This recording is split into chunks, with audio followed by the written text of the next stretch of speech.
Chapter 18 of First Lensman by E. Doc Smith. First Lensman, Chapter 18. Conway Costigan, leaving behind him scores of clues, all highly misleading, severed his connection with Uranium Inc. as soon as he dared after Operation Zwilnik had been brought to a successful close. The technical operation, that is. The legal battles in which it figured so largely were to run on for enough years to make the word Zwilnik a common noun and adjective in the language. He came to tell us as unobtrusively as was his wont, and took an inconspicuous but very active part in Operation Matisse, now in full swing. "Now is the time for all good men and true to come to the aid of the party, eh?" Cleo Costigan giggled. "You can play that straight across the keyboard of your electric, pet, and not with just 2 fingers either. Did you hear what the boss told him today?" "Yes." The girl's levity disappeared. "They're so dirty, Spud. I'm really afraid." "So am I. But we're not too lily-fingered ourselves, if we have to be, and we're covering 'em like a blanket, Kinnison and Samms both." "Good." "And in that connection, I'll have to be out half the night again tonight. All right?" "Of course. It's so nice having you home at all, darling, instead of a million light-years away, that I'm practically delirious with delight." It was sometimes hard to tell what impish Mrs. Costigan meant by what she said. Costigan looked at her, decided she was taking him for a ride, and smacked her a couple of times where it would do the most good. He then kissed her thoroughly and left. He had very little time these days either to himself or for his lovely and adored wife. For Roderick Kinnison's campaign, which had started out rough and not too clean, became rougher and no cleaner as it went along. Morgan and his crew were swinging from the heels, with everything and anything they could dig up or invent, however little of truth or even of plausibility it might contain. And Rod the Rock had never held even in principle with the gentle precept of turning the other cheek. He was rather an Old Testamentarian, and he was no neophyte at dirty fighting. As a young operative, skilled in the punishing, maiming techniques of hand-to-hand, rough-and-tumble combat, he had brawled successfully in most of the dives of most of the Solarian planets and of most of their moons. With this background, and being a quick study, and under the masterly coaching of Virgil Samms, Nels Bergenholm, and Rularion of North Polar Jupiter, it did not take him long to learn the various gambits and ripostes of this non-physical, but nevertheless no-holds-barred political mayhem. And the boys and girls of the patrol worked like badgers, digging up an item here and a fact there and a bit of information somewhere else, all for the day of reckoning which was to come. They used ultra-wave scanners, spy rays, long eyes, stool pigeons, everything they could think of to use, and they could not always be blocked out or evaded. "We've got it, boss. Now let's use it."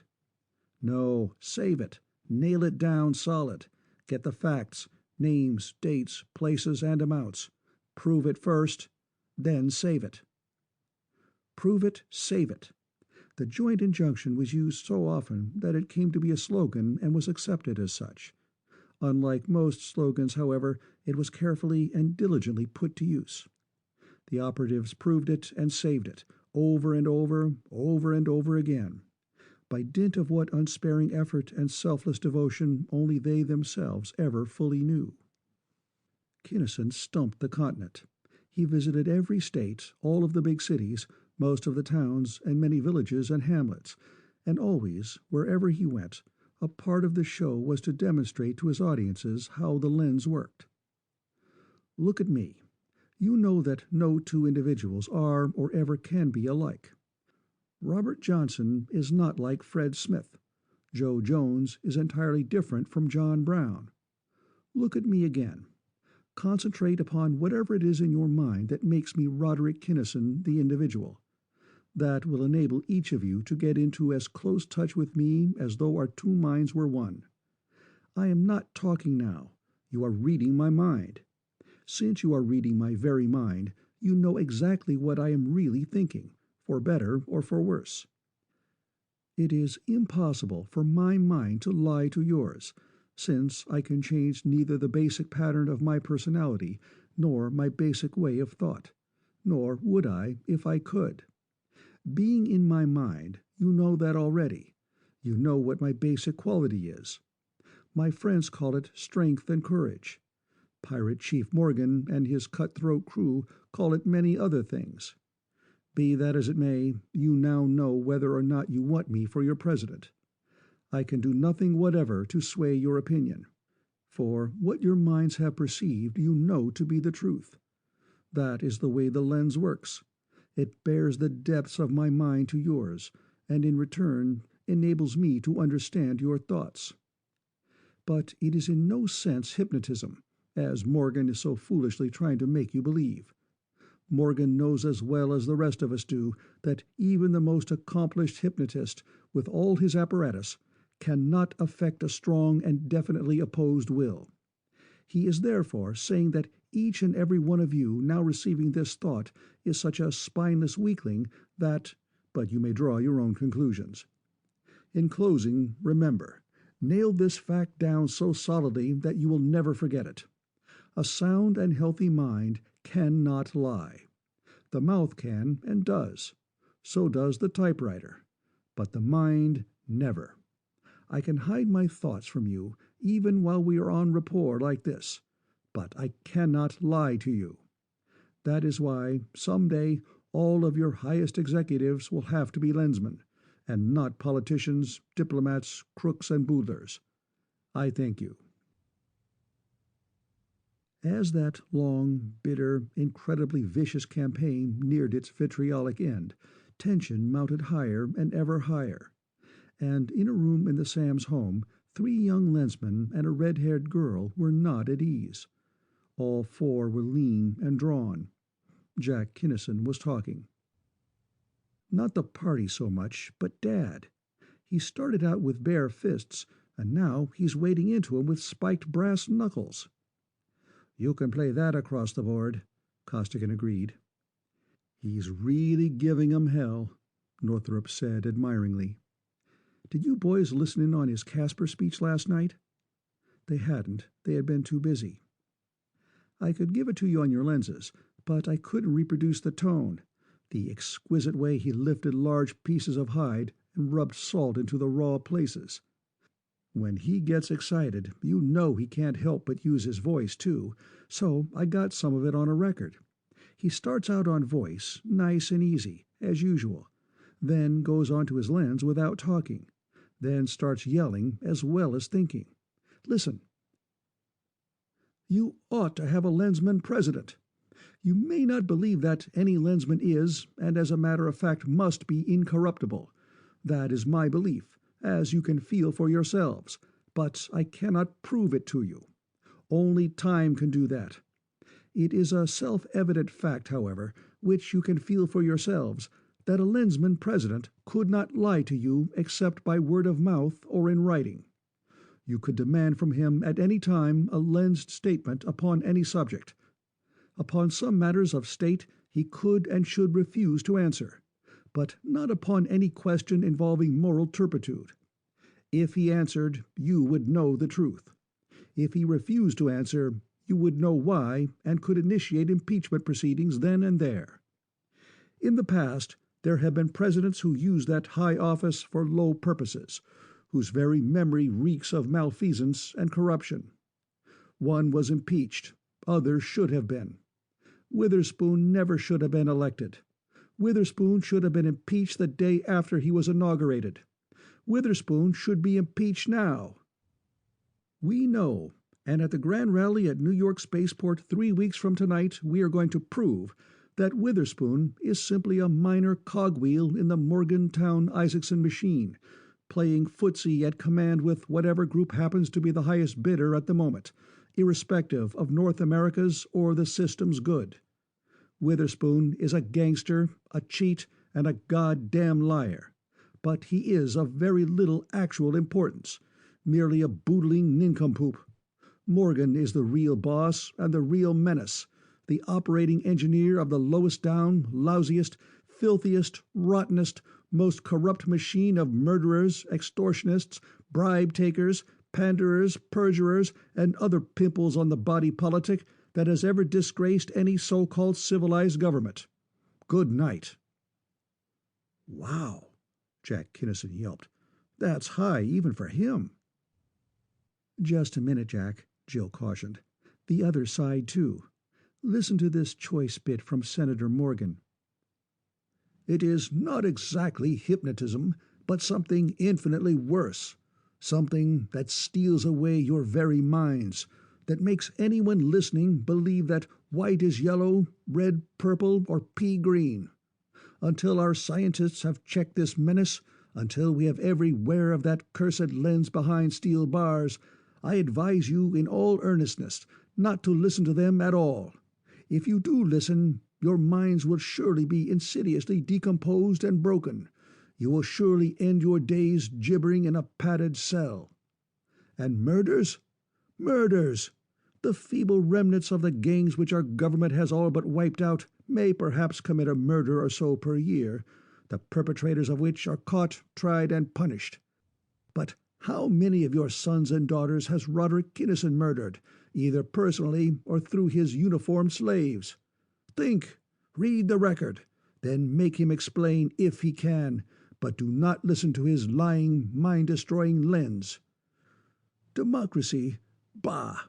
What does Rod the Rock Kinnison, the hardest, most vicious tyrant, the most relentless and pitiless martinet ever known to any armed force in the long history of our world, know of democracy? Nothing. He understands only force. All who oppose him in anything, however small, or who seek to reason with him, die without record or trace. And if he is not arrested, tried, and executed, all such will continue, tracelessly and without any pretense of trial, to die. But at bottom, even though he is not intelligent enough to realize it, he is merely one more in the long parade of tools of ruthless and predatory wealth, the moneyed powers. They, my friends, never sleep. They have only one God, one tenet, one creed, the almighty credit. That is what they are after, and note how craftily, how stealthily they have done and are doing their grabbing. Where is your representation upon the so-called Galactic Council? How did this criminal, this vicious, this outrageously unconstitutional, this irresponsible, uncontrollable, and dictatorial monstrosity come into being? How and when did you give this bloated colossus the right to establish its own currency, to have the immeasurable effrontery to debar the solidest currency in the universe, the credit of North America, from interplanetary and interstellar commerce? Their aim is clear. They intend to tax you into slavery and death. Do not forget for one instant, my friends, that the power to tax is the power to destroy. The power to tax is the power to destroy. Our forefathers fought and bled and died to establish the principle that taxation without And so on, for 1 solid hour, Jill snarled as she snapped the switch viciously. How do you like them potatoes? Hell's blazing pinnacles. This from Jack, silent for seconds, and rugged stuff. Very, very rugged, from Northrop. No wonder you look sort of pooped, Spud. Being chief bodyguard must have developed recently into quite a chore. You ain't just snapping your choppers, bub, was Costigan's grimly flippant reply. I've yelled for help, in force. So have I, and I'm going to yell again right now, Jack declared.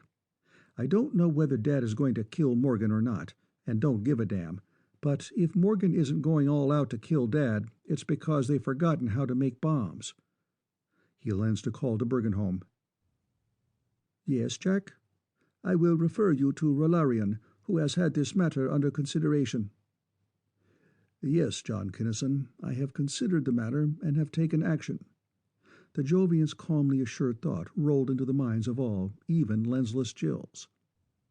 The point, youth, was well taken. It was your thought that some thousands, perhaps 5, of spy ray operators and other operatives will be required to ensure that the Grand Rally will not be marred by episodes of violence. It was, Jack said flatly. It still is. Not having considered all possible contingencies nor the extent of the field of necessary actions, you err. The number will approach 19,000 very nearly. Admiral Clayton has been so advised, and his staff is now at work upon a plan of action in accordance with my recommendation. Your suggestions, Conway Costigan, in the matter of immediate protection of Roderick Kinnison's person are now in effect, and you are hereby relieved of that responsibility. I assume that you four wish to continue at work?" The Jovian's assumption was sound. "I suggest, then, that you confer with Admiral Clayton and fit yourselves into his program of security. I intend to make the same suggestion to all lensmen and other qualified persons not engaged in work of more pressing importance." Rularian cut off, and Jack scowled blackly. "The grand rally is going to be held 3 weeks before Election Day.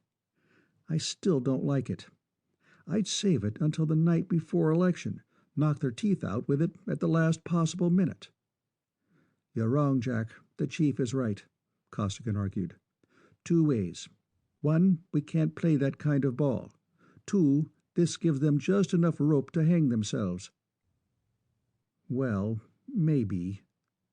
Kinnison-like, Jack was far from being convinced. "But that's the way it's going to be, so let's call Clayton." "First," Costigan broke in, "Jill, will you please explain why they have to waste as big a man as Kinnison on such a piffling job as president? I was out in the sticks, you know. It doesn't make sense." "Because he's the only man alive who can lick Morgan's machine at the polls." Jill stated a simple fact. "The patrol can get along without him for 1 term. After that, it won't make any difference." "But Morgan works from the sidelines. Why couldn't he?" "The psychology is entirely different. Morgan is a boss. Pops Kinnison isn't. He's a leader. See?" "Oh, I guess so. Yes, go ahead." Outwardly, New York spaceport did not change appreciably. At any given moment of day or night, there were so many hundreds of persons strolling aimlessly or walking purposely about that an extra 100 or so made no perceptible difference. And the spaceport was only the end point. The patrol's activities began hundreds or thousands or millions or billions of miles away from Earth's metropolis. A web was set up through which not even a grain of sand meteorite could pass undetected. Every spaceship bound for Earth carried at least one passenger who would not otherwise have been aboard. Passengers who, if not wearing lenses, carried service special equipment amply sufficient for the work in hand. Geigers and other vastly more complicated mechanisms flew toward Earth from every direction in space, streamed toward New York in Earth's every channel of traffic. Every train and plane, every bus and boat and car, every conveyance of every kind, and every pedestrian approaching New York City was searched, with a search as thorough as it was unobtrusive. And everything and every entity approaching New York spaceport was combed literally by the cubic millimeter. No arrests were made. No package was confiscated or even disturbed throughout the ranks of public checkboxes, in private offices, or in elaborate or casual hiding places. As far as the enemy knew, the patrol had no suspicion whatever that anything out of the ordinary was going on. That is, until the last possible minute. Then a tall, lean, space-tanned veteran spoke softly aloud as though to himself. "Spy ray blocks, interference, umbrella, on. Report." That voice, low and soft as it was picked up by every service special receiver within a radius of 1,000 miles, and by every lensman listening wherever he might be. So were, in a matter of seconds, the replies. "Spy ray blocks on, sir." "Interference on, sir." "Umbrella on, sir." No spy ray could be driven into any part of the tremendous port. No beam, communicator, or detonating could operate anywhere near it. The enemy would now know that something had gone wrong, but he would not be able to do anything about it. "Reports received," the tanned man said, still quietly. "Operation Zunk will proceed as scheduled." and 471 highly skilled men carrying duplicate keys and or whatever other specialized apparatus and equipment would be necessary, quietly took possession of 471 objects of almost that many shapes and sizes. And out in the gathering crowd, a few disturbances occurred, and a few ambulances dashed busily here and there. Some women had fainted, no doubt, ran the report. They always did. And Conway Costigan, who had been watching, without seeming even to look at him, a porter loading a truck with opulent-looking hand luggage from a locker, followed man and truck out into the concourse. Closing up, he asked, "Where are you taking that luggage, Charlie?" "Up ramp 1, boss," came the unflurried reply. "Flight 90 will be taking off on account of this jamboree, and they want it right up there handy." "Take it down to the—" Over the years, a good many men had tried to catch Conway Costigan off guard or napping, to beat him to the punch or to the draw, with a startlingly uniform lack of success. The lensman's fist traveled a bare 7 inches. The supposed porter gasped once and traveled, or rather staggered backward, approximately 7 feet, before he collapsed and sprawled unconscious upon the pavement. "Decontamination," Costigan remarked, apparently to empty air, as he picked the fellow up and draped him limply over the truck full of suitcases. "Dick, front and center, Area 46, Class FX, hotter than the middle tail race of hell." "You called Deke?" A man came running up. "FX 619. This it?" "Check. It's yours, parter and all. Take it away." Costigan strolled on until he met Jack Kinnison, who had a rapidly developing mouse under his left eye. "How did that happen, Jack?" he demanded sharply. "Something slip?" "Not exactly." Kinnison grinned ruefully. "I have the damnedest luck. A woman, an old lady at that, thought I was staging a hold-up and swung on me with her handbag, southpaw and from the rear. And if you laugh, you untuneful harp, I'll hang one right on the end of your chin, so help me." "Far be it from such," Costigan assured him, and did not quite laugh. "Wonder how we came out. They should have reported before this. Psst, here it comes." Decontamination was complete. Operation Zunk had been a 100% success. There had been no casualties. Except for one black eye, Costigan could not help adding, but his lens and his service specials were off. Jack would have brained him if any of them had been on. Linking arms, the two lensmen strode away toward Ramp 4, which was to be their station. This was the largest crowd Earth had ever known.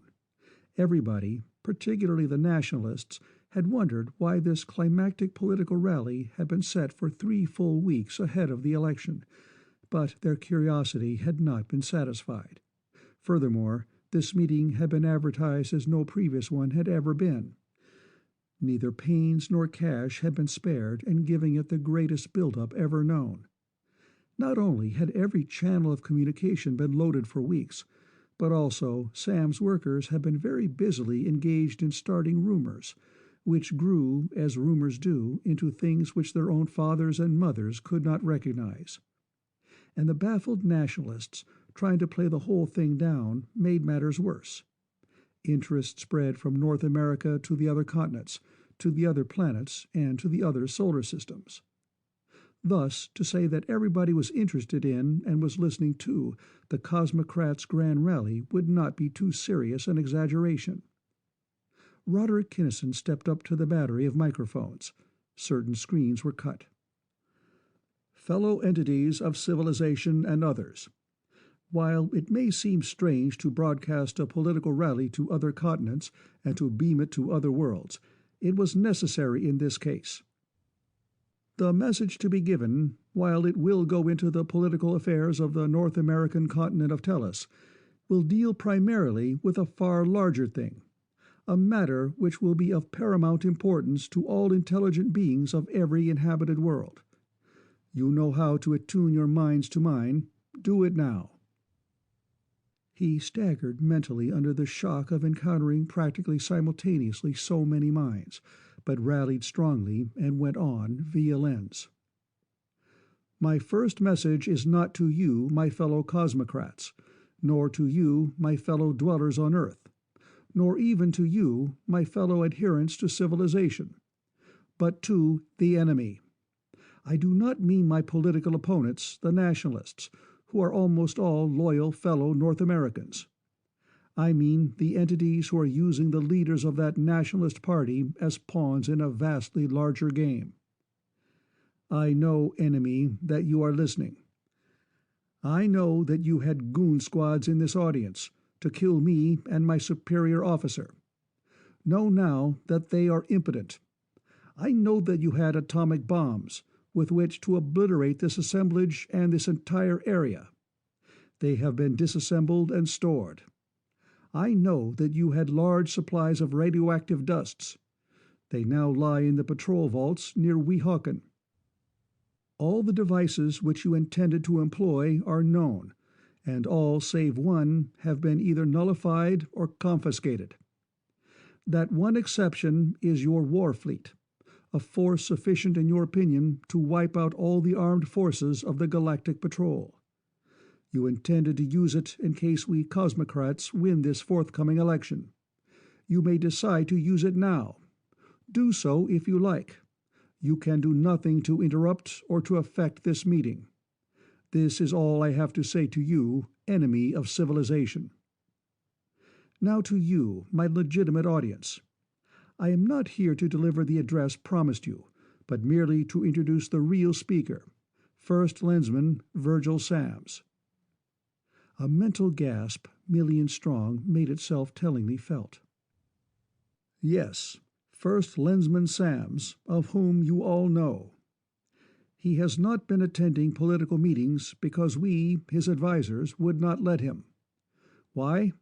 Here are the facts. Through Archibald Isaacson of Interstellar Spaceways, he was offered a bribe which would in a few years have amounted to some 50 billion credits, more wealth than any individual entity has ever possessed. Then there was an attempt at murder, which we were able, just barely, to block. Knowing there was no other place on Earth where he would be safe, we took him to the Hill. You know what happened.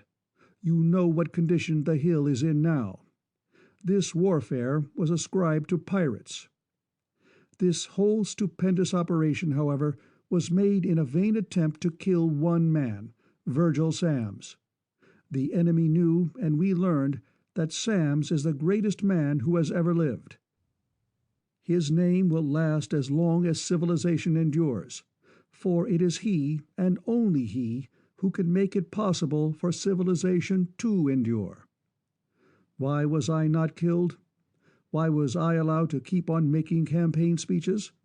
Because I do not count. I am of no more importance to the cause of civilization than is my opponent Witherspoon to that of the enemy.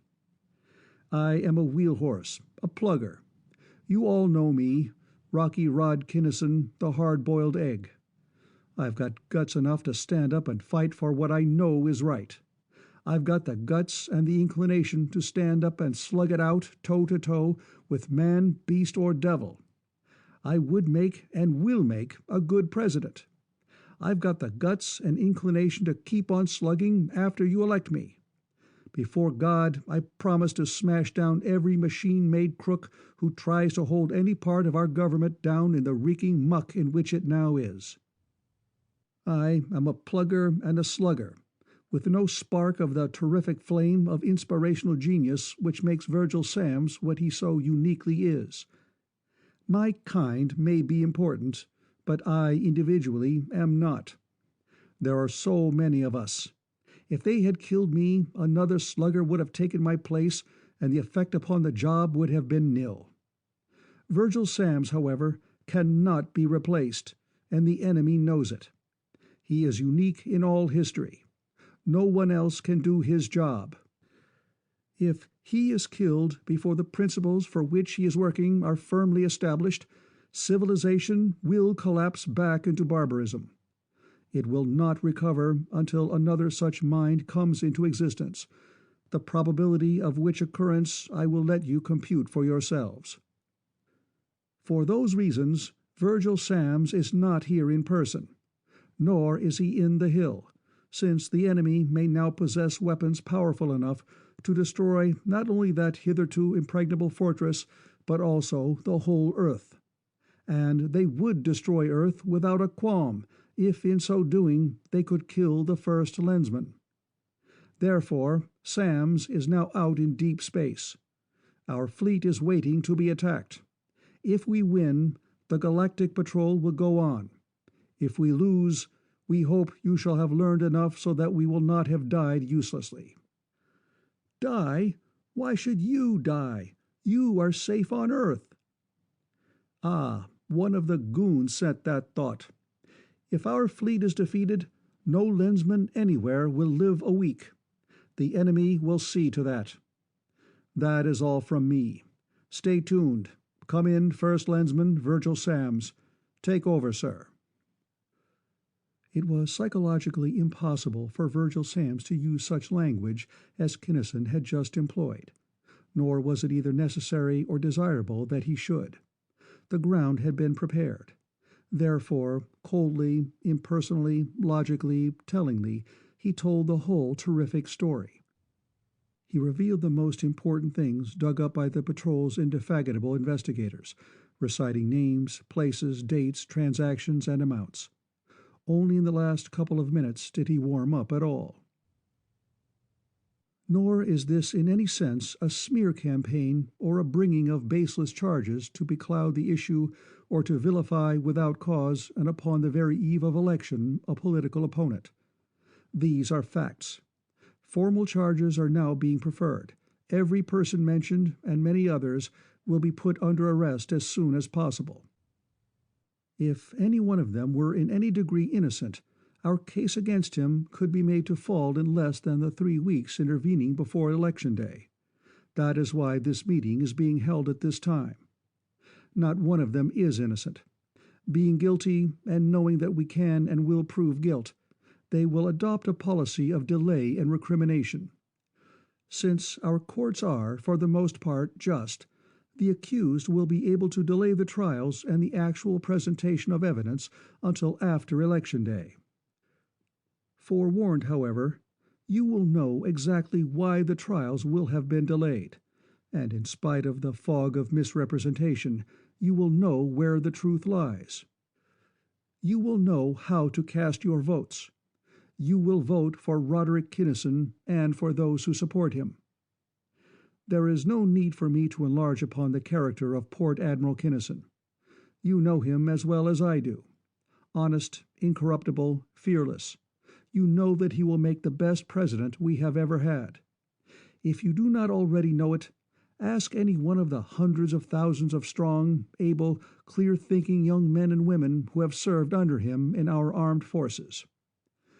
I thank you, everyone who has listened, for your interest. End of Chapter 18.